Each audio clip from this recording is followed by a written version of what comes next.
Bueno, a ber, Mireia, bigarren ariketa honetan, lau atala ditu, honek, eta ariketa osoa, iaia osoa, egiten da hondarraren teoremarekin. Vale? Lehenengo atalian eskatzen digute. Zatiketa konkretu baten, Ruffiniz egin daiken zatiketa baten hondarra, kalkulatzea, baina Ruffini eta zatiketa egin barik. Vale? Orrun, behar duta gauz, hondarraren teorema erabiltzera. Vale? Hondarraren teoremak esaten duena da. Zatiketa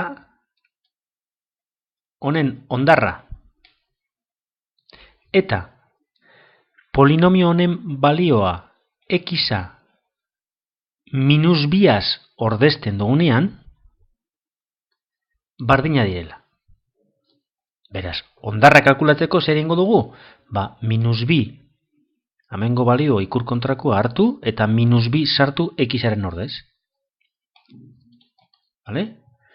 Hondarra eta polinomioaren balioa minus bi puntuan bardina dira. Beraz, minus bi ordeztu hemen, minus bi berlau, minus bi berriru, minus bi berbi, kontuz berrek eta horiek eta ikurrekin, eta minus bi berlau positibo moten da, baina hemengo minusaz negatibo moten da hemen, minus bi berriru negatiboa da, baina hemengo minusaz plus, minus bi berri positiboa da, beraz gehi bi, tal, kenbi. Orrun, emoten dau, minus hogeta bi parkatu. Vale? Hondarraren teoremaren erabilera. Bigarren galdera. Zer esan nahi dau, minus hiru polinomio horren erro bat dala.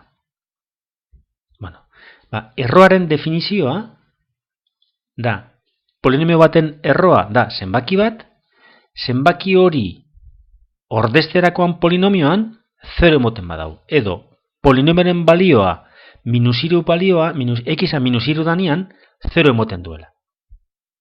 Hori da definizioa. Beraz, zer esan nahi dau? Hori esan nahi dau. P minus hiru, hau da, x-a minus hiruaz ordeztuta, 0 emongo duela. Vale?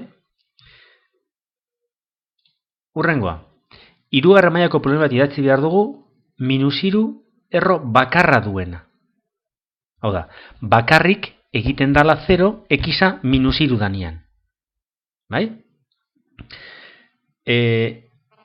Polinomio bat x-a minus hiru danian 0 egiten dana, x keniru. Digo, x gehiru parkatu. Zehatxik, x-a minus hiruaz ordezten baduzu, minus hiru gehiru 0 emoten duelako. Ez berriru, x gehiru.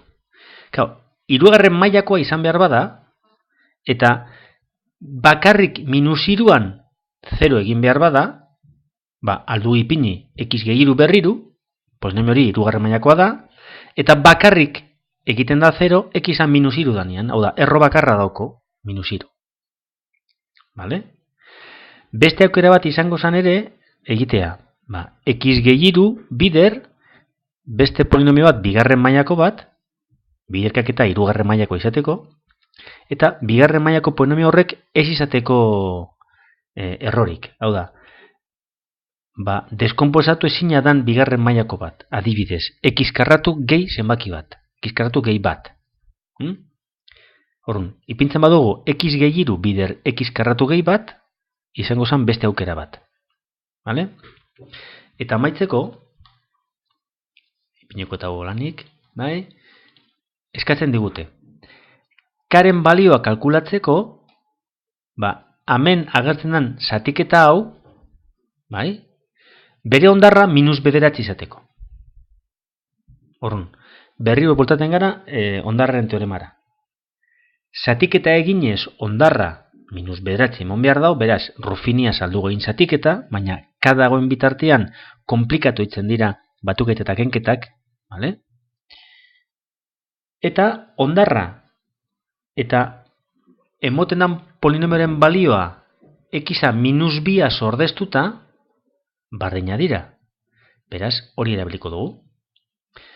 P minus bi, x gehi biaz zatitzen dugunez, P minus bi, hau da, polinomioaren balioa minus bi balioa danian x-a, hondarra izan behar da, hondarra minus bederatzi da.